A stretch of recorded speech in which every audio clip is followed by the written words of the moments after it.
Halo pemirsa JPR TV dari Sabang sampai Merauke dari Biagas hingga Pulau Rote. Bertemu lagi bersama saya Mona Azari Nisak dalam Kominfo Newsroom.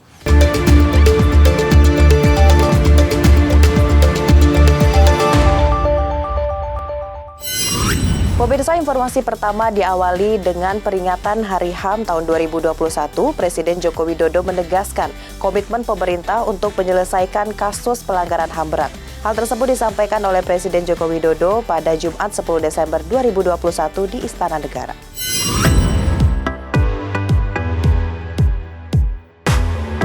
Pemerintah memiliki komitmen besar terhadap penghormatan, perlindungan, dan pemenuhan hak asasi manusia. Terkait hal tersebut, Presiden Joko Widodo mengajak seluruh pihak untuk bekerja sama demi kemajuan bangsa. Adapun komitmen kuat pemerintah dalam penegakan HAM telah dituangkan dalam Rencana Aksi Nasional HAM 2020-2025.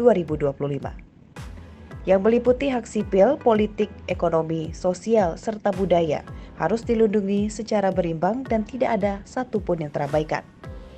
Hal ini disampaikan langsung oleh Presiden Joko Widodo dalam sambutannya secara virtual untuk peringatan Hari Hak Asasi Manusia pada Jumat 10 Desember 2021.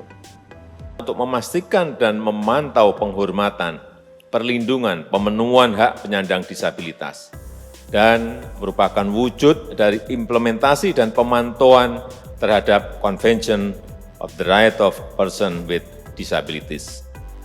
Sekali lagi, agar setiap warga negara mendapatkan hak-hak yang sama tanpa merasa diabaikan dan dibedakan.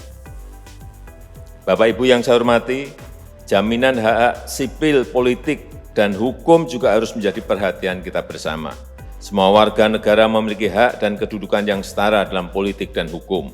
Semua warga negara berhak mendapatkan perlindungan yang sama dari negara tanpa membeda-bedakan suku, agama, gender, ataupun ras. Semua warga negara berhak mendapatkan kesempatan yang setara dalam mendapatkan pelayanan dari negara. Pemirsa, di kesempatan yang sama, Presiden juga mengutarakan penanganan kasus pelanggaran HAM di Paniai, Papua pada tahun 2014 lalu. Pemerintah melalui Jaksa Agung memutuskan melakukan penyelidikan umum terhadap kasus dugaan pelanggaran HAM berat tersebut. Presiden menyebutkan langkah ini diambil sebagai bentuk komitmen menegakkan dan menuntaskan kasus pelanggaran HAM berat. Dalam pidatonya pada peringatan Hari HAM tahun 2021, Presiden Joko Widodo mengungkapkan bahwa saat ini pemerintah melalui Jaksa Agung telah melakukan penyelidikan umum terhadap peristiwa pelanggaran HAM berat. Salah satunya yakni penyelidikan insiden yang terjadi pada 8 Desember 2014, yakni kasus Paniai di Papua. Hal ini dilakukan untuk menjamin terjadinya prinsip-prinsip keadilan dan kepastian hukum. Selain itu, Presiden juga menekankan bahwa perkembangan revolusi 4.0 juga menuntut kita untuk mengantisipasi beberapa isu HAM. Setiap warga negara harus mendapatkan hak-hak yang sama tanpa merasa diabaikan dan dibedakan. Oleh sebab itu, Presiden mengungkapkan pada pertengahan tahun ini, pemerintah telah menerbitkan Perpres nomor 53 tahun 2021 mengenai Rencana HAM Nasional tahun 2021-2025 yang dimaksudkan untuk melaksanakan penghormatan, perlindungan, pemenuhan, penegakan, dan pemajuan HAM di Indonesia. Pasca Undang-Undang Nomor 26 Tahun 2000 tentang Pengadilan HAM, pemerintah melalui Jaksa Agung telah mengambil langkah untuk melakukan penyidikan umum terhadap peristiwa pelanggaran HAM berat. Salah satunya tadi sudah disampaikan oleh Bapak Ketua Komnas HAM adalah kasus Paniai di Papua tahun 2014. Berangkat dari berkas hasil penyidikan dari Komnas HAM, Kejaksaan tetap melakukan penyidikan umum untuk menjamin terwujudnya prinsip-prinsip keadilan dan kepastian hukum.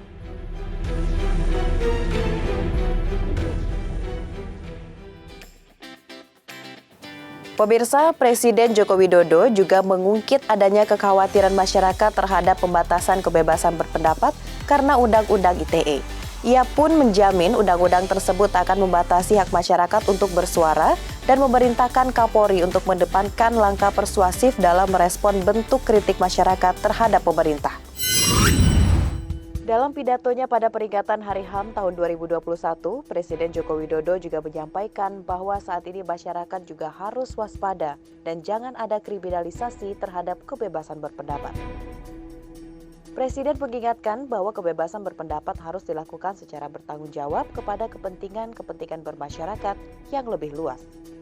Selain itu, perlindungan data pribadi tentunya menjadi perhatian serius pemerintah dan tidak terpisahkan dari hak asasi manusia. Pemerintah telah memerintahkan Kementerian Komunikasi dan Informatika serta kementerian dan lembaga terkait untuk segera menuntaskan pembahasan rancangan Undang-Undang Perlindungan Data Pribadi bersama dengan DPR. Perlindungan data pribadi juga menjadi perhatian serius pemerintah dan menjadi bagian yang tidak terpisahkan dari hak asasi manusia. Untuk itu saya telah memerintahkan Menkominfo serta kementerian dan lembaga terkait untuk segera menuntaskan pembahasan rancangan Undang-Undang RUU Perlindungan Data Pribadi bersama-sama dengan DPR.